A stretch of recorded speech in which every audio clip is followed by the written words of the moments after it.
Sada je pravo vreme za moje današnje prve gošće. Sa mnom u studiju su džudiskinje Tamiša, Milica Sekulović i Neda Ostojić. Želim vam dobar dan i dobro nam došli. Dobar dan. Lepa tema za naš razgovor danas. U pitanju su pripreme na kojima ste bile, pa eto na početku da nam kažete kako ste se tamo provele i kakve su bile ove pripreme za novu sezonu. Evo, Nedo, izvolite prvo. Pa ovako, imali smo pauzu prvo mesec dana, nakon toga smo krenuli da radimo ponovo.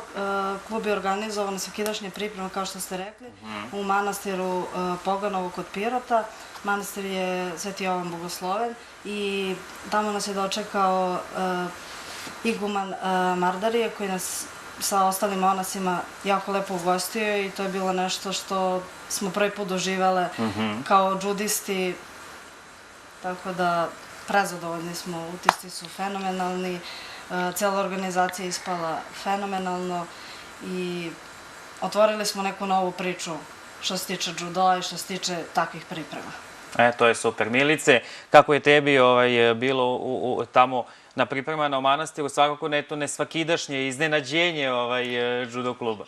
Pa jeste, bila sam na mnogim pripremama, ali ovakve još nisam doživjela i prijatno su mi iznenadili. Nisam baš ovakve očekivala, pozitivno sam iznenađena i ponovila bih opet sigurno.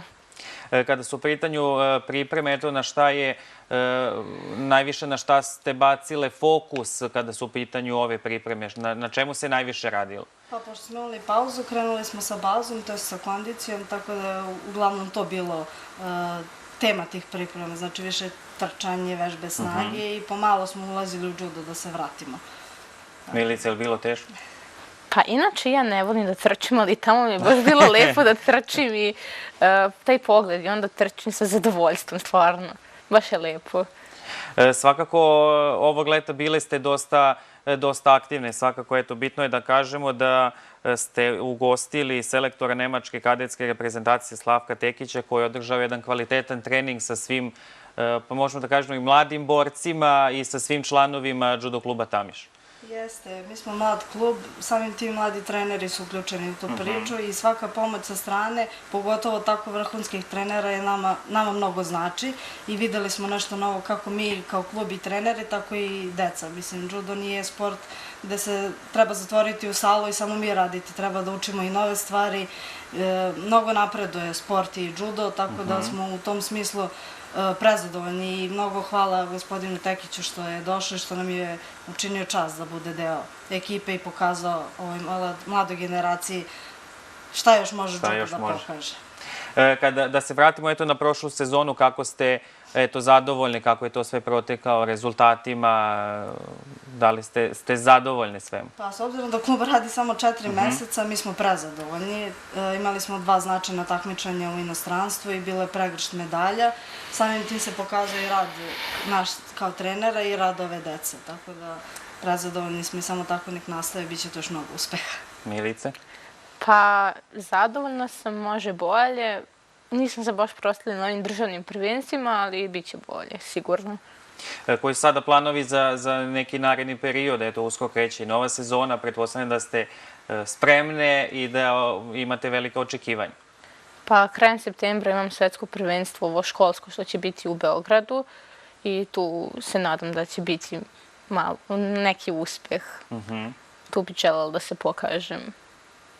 A pored toga ima i još ovih domaćih turnira koji će se održavati. Nakon manastira radimo 10 dana sada kod kuće, ovdje da kažem, i očekuje nas Vrnjačka banja, isto 7 dana pripreme i nadamo se da će da krene sezona s obzirom na ovu situaciju, ovaj koronavirus, tako da načuli smo da bi trebalo 4. septembra da se ide na neko takmičenje, pa spremamo se polako i za tako nešto. Kako idu treninzi i kako se spremate za neko bitno takmičenje? Znači, pretpostavljam da su to mnogo jači treninzi i mnogo jači sparing partneri. Pa, deca treniraju 2 puta dnevno, ujutru i uveče, znači imaju bazu kondiciju i imaju tehnički deo. Mnogo su jaki treninzi, ali ta deca su jako uporna i istrajna i nadam se da će to rezultirati jako dobro. Dobri rezultati će doći samo po sebi ako se dobro radi, je li tako? Za sam kraj meni ostaje svakako da vam se zahvalim na izdvojenom vremenu što ste nam došli. Eto, želimo da tako nastavite u narednom periodu i da se uskoro vidimo sa nekim novim uspesima. Hvala puno, nadamo se. Hvala.